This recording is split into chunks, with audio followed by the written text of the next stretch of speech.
दशमस्कन्धः अथैकोनषष्टितमोऽध्यायः 59th chapter श्लोका 1 राजोवाच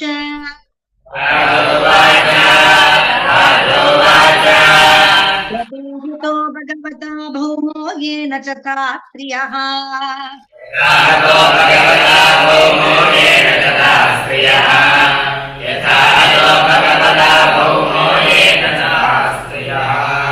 निरुद्धाये तदा चक्ष्व विक्रमं ताङ्गधन्वनः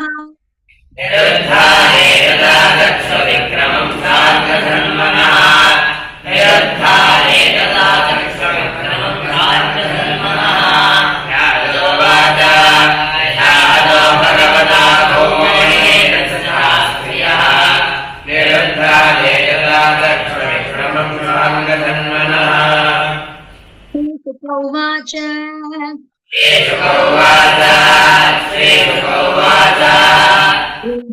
हृतच्छत्रेण हृतकुण्डलबन्धुना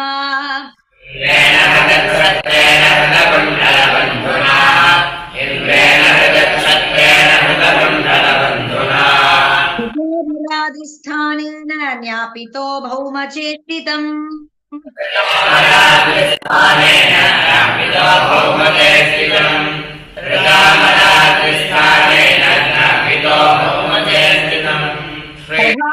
गरुडारूढः प्राग्ज्योतिषपुरं ययौ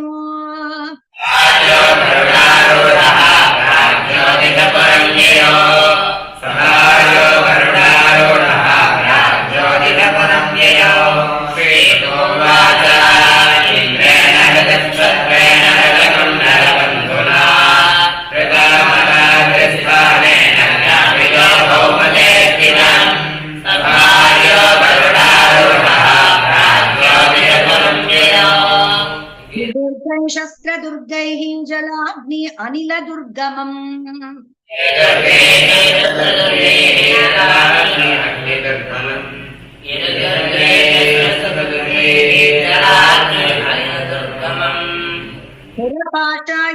घोरैः दृढैः सर्वत आवृतम्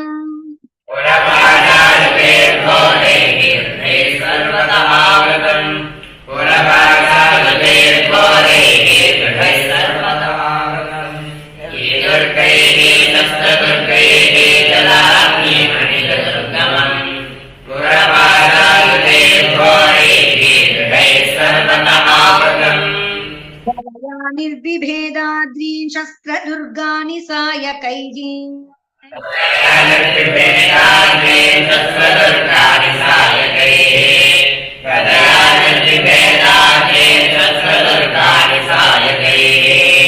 शस्त्रेणाग्निं जलं वायुं मुरपाशांस्तथासिना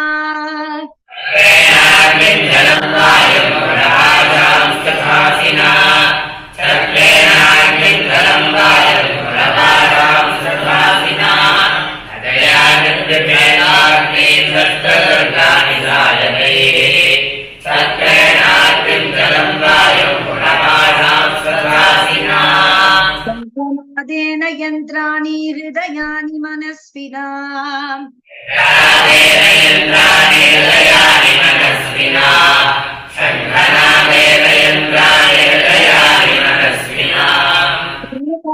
गदया गुर्व्या निर्विभेदगदाधरः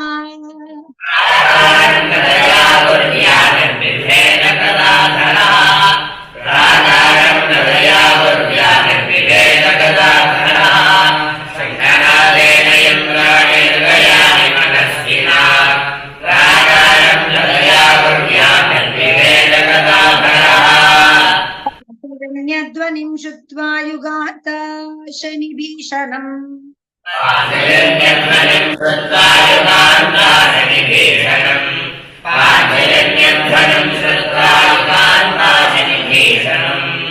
पुरस्त्रयान उत्तस्तौ दैत्यः पञ्चशिराजनात्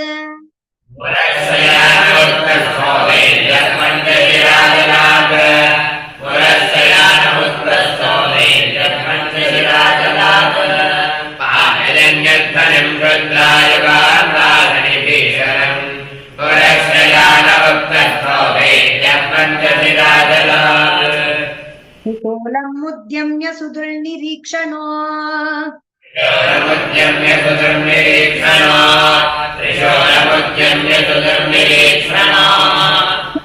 सूर्यानलरुचिरुल्बनः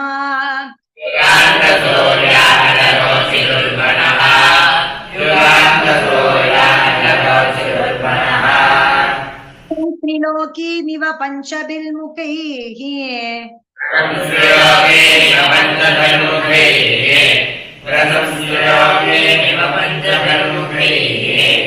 अभ्यद्रवत्तार्क्षसुतं यथोरगः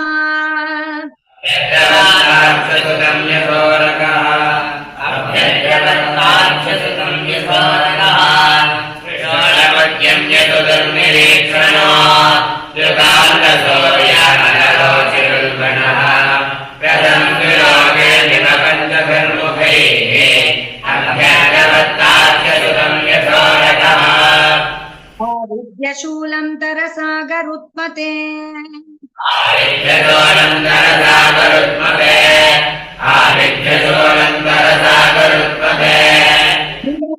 वक्त्रैर्यनदत्स पञ्चभिः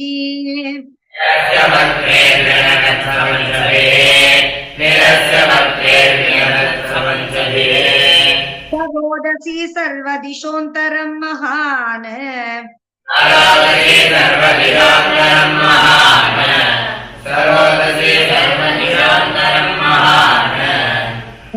पूरयन्नण्डकटाहमावृणोत्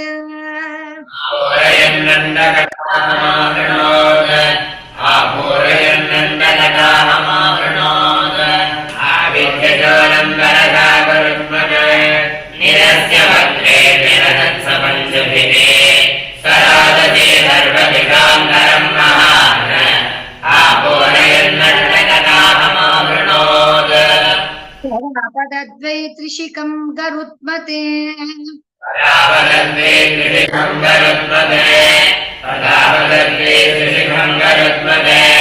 हरिश्चराभ्याम् अभिनत्रिदौजसा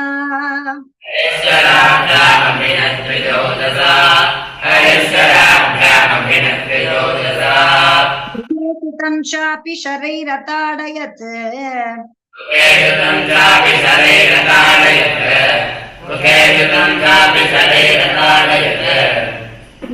गदां सोऽपि रुषा व्यमुञ्चत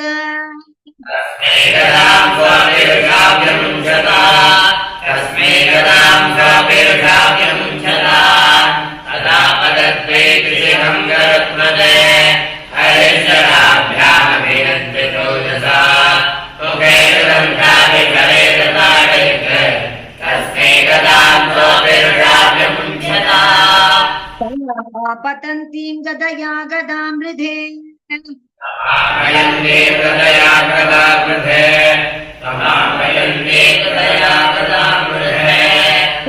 व्रजो निर्बिबिदे सहस्रधा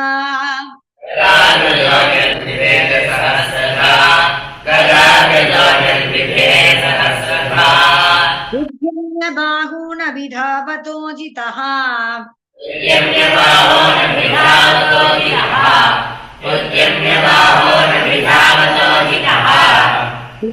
चक्रेण जहार लीलया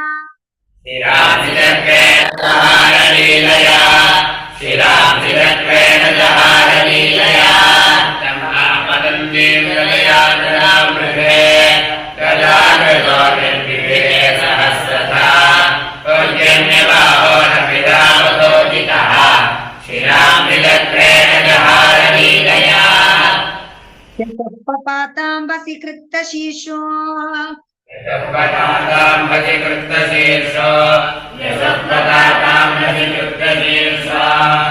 विकृत्तशिङ्गो विकृत्तशिङ्गो द्विदिवेन्द्र तेजसा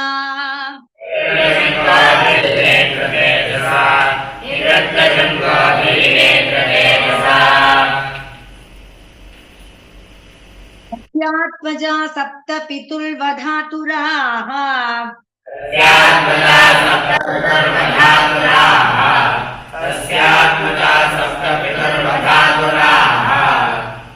क्रियामर्षजुषः समुद्यताः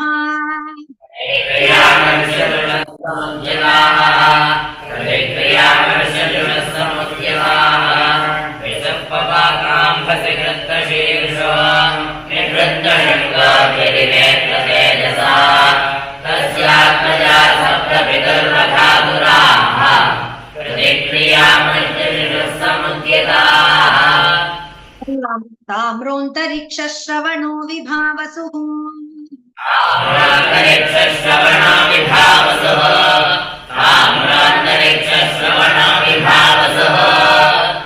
भस्वान् अरुणश्च सप्तमः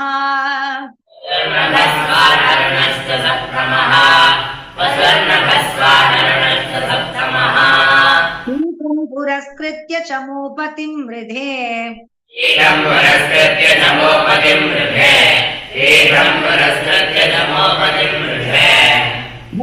प्रयुक्ता निरगान्धृतायुधाः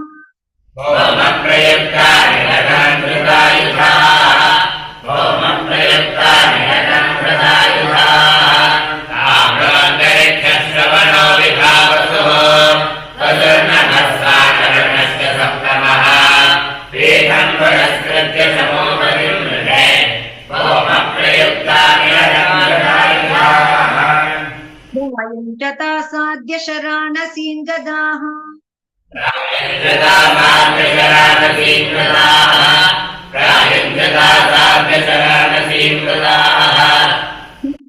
शूलान्यजितेरुषोल्बणाः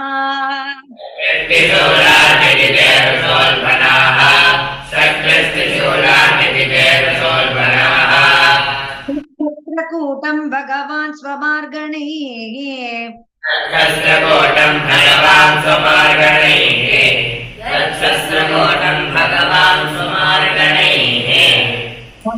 वीर्यः तिलशः च कर्तः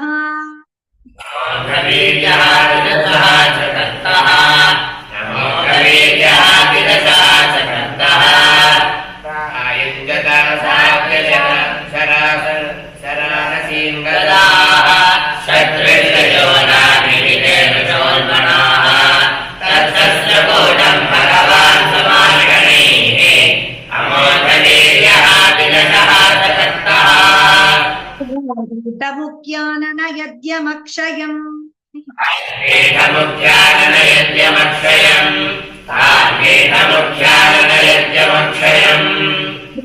शीर्षोरुभुजङ्घ्रिवर्मणः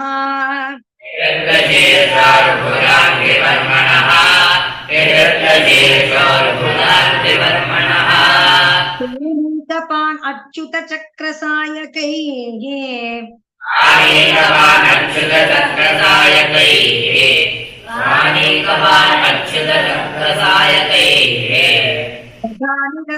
नरकोधरासुतः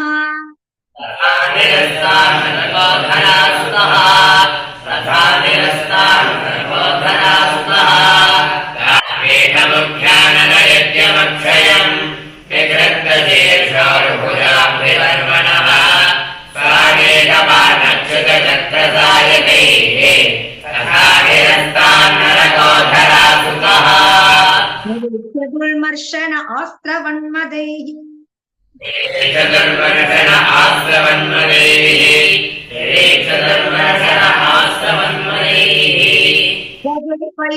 प्रभवैर्निराक्रमत्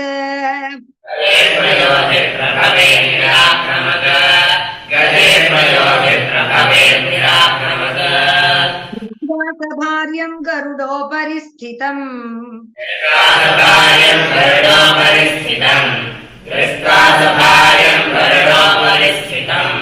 सूर्योपरिष्टा सरदित्कणं यथा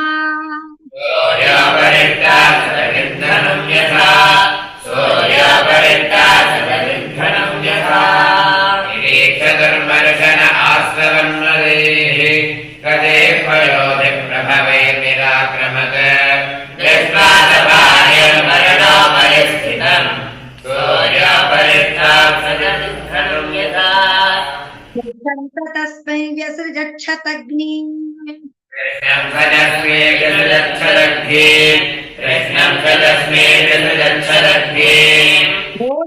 सर्वे युगपत्स्म विव्यदुः सर्वे युगमस्मभिर्यथुः योधाश्च सर्वे युगमस्मभिर्यथुः तद्धौमसैन्यं भगवान् गदाग्रजो तद्धौमसैन्यं भगवान् गदाग्रजो तद्धौमसैन्यं भगवान् गदाग्रजो चित्रवाजै निशितैः शिलीमुखैः चित्रवादे निशितैः शिलीमुखैः विचित्रवादे निशितैः शिलीमुखैः बाहूरुशिरोध्रविग्रहम् निवृत्तबाहोरुशिरोध्रविग्रहम् निवृत्तबाहोरुशिरोध्रविग्रहम् सकारतर्ह्येव हताश्वकुञ्जरम् सकारतर्ह्येव हताश्वकुञ्जरम् सकारतर्ह्येव हताश्वकुञ्जरम् कृष्णम् स तस्मै विसृजन् स दग्ने योधाश्च सर्वे युगपद्मविव्यधुः तद्धौमसैन्यम् भगवान् गदाग्रजो विचित्रवादे निहितैः शिलीमुखैः निवृत्तबाहोरुशिरोध्रविग्रहम् सकारतर्ह्येव हताश्वकुञ्जरम् योधे प्रयुक्तानि शस्त्रास्त्राणि कुरुद्वः यानि प्रयुक्तानि शस्त्रास्त्राणि कुरुद्वः यानि प्रयुक्तानि शस्त्रास्त्राणि कुरुद्वः तान्यच्चिनत्तीक्ष्णैः शरैरेकैकशस्त्रिभिः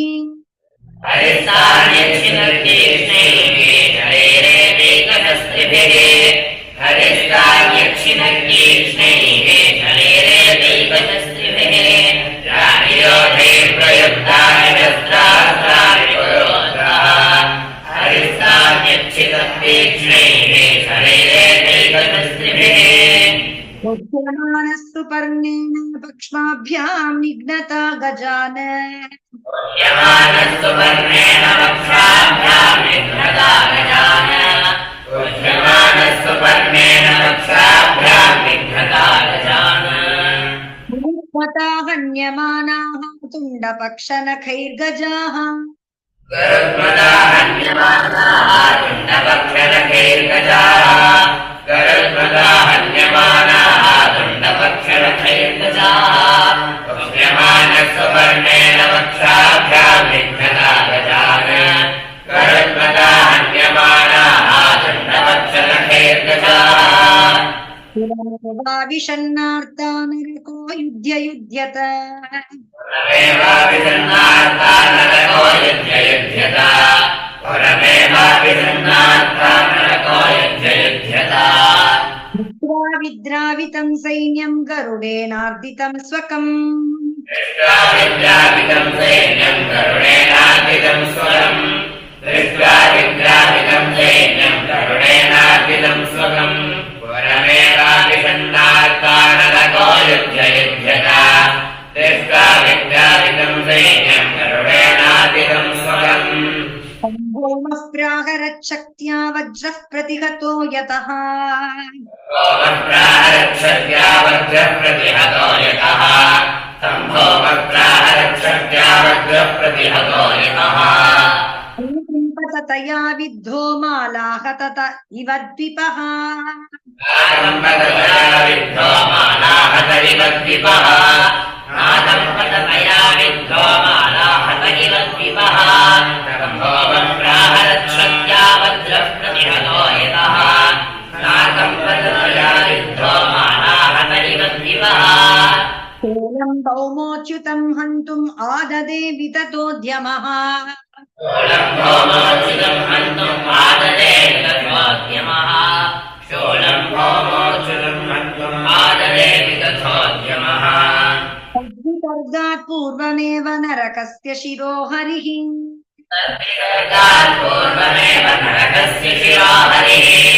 तद्विसर्गात् पूर्वमेव नरकस्य शिरो हरिः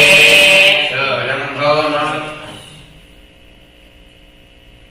अपाहरद्गजस्तस्य चक्रेण क्षुरनेमिना चक्रेण क्षुरनेमिना अपाहरद्गजस्तस्य चक्रेण क्षुरनेमिना शोलं भौमोच्युतं हन्तुम् आददे वितथोद्यमः तद्विसर्गात् पूर्वमेव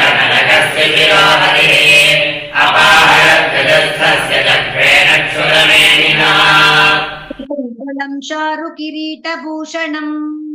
कुण्डलं चारुकिरीटभूषणम् सकुण्डलं चारुकिरीटभूषणम् भजे पृथिव्या पतितं समुज्ज्वलत् पृथिव्यापतितं समुज्ज्वलत् पृथिव्यापतितं समुज्ज्वलत् सार्वित्रिषयः सुरेश्वरा आहेतिसार्थित्रिषयः सुरेश्वरा आहेतिसार्थित्रिषयः सुरेश्वरा ये मुकुन्दं विकिरन्त ईडिरे माले मुकुन्दं विकिरन्त ईडिरे माले मुकुन्दं विकिरन्त ईडिरे सकुण्डलं चारुकिरीटभूषणम् बभो पृथिव्यापतितं समुज्ज्वलत् आहेतिसार्थित्रिषयः सुरेश्वरा माले मुकुन्दं विकिरन्त ईडिरे भूकृष्णमुपेत्य कुण्डले भो कृष्णमुपेत्य कुण्डले ततश्च भो कृष्णमुपेत्य कुण्डले जाम्बूनगरत्नभास्वरे प्रदग्धजाम्बूनगरत्नभास्वरे प्रदग्धजाम्बूनगरत्नभास्वरे जयन्त्या वनमालयार्पयत् सर्वैकयन्त्या वनमालयार्पयत् सर्वैकयन्त्या वनमालयार्पयत् छत्रमतो महामणिम् प्राचेतसं छत्रमथो महामणिम् प्राचेतसं छत्रमथो महामणिम् ततश्च भो कृष्णमुपेत्य कुण्डले प्रदग्धजाम्बूनगरत्नभास्वरे सर्वैकयन्त्या वनमालयार्पयत् प्राचेतसं छत्रमथो महामणिम् अत विश्वेशं देवी देववरचितम् अस्तोषेनाथ विश्वेशं देवी देववरार्चितम् अस्तोषेनाथ विश्वेशं देवी देववरार्चितम् प्राञ्जलिः प्रणता राजन् भक्तिप्रवणया गिरा प्राञ्जलिः प्रणता राजन्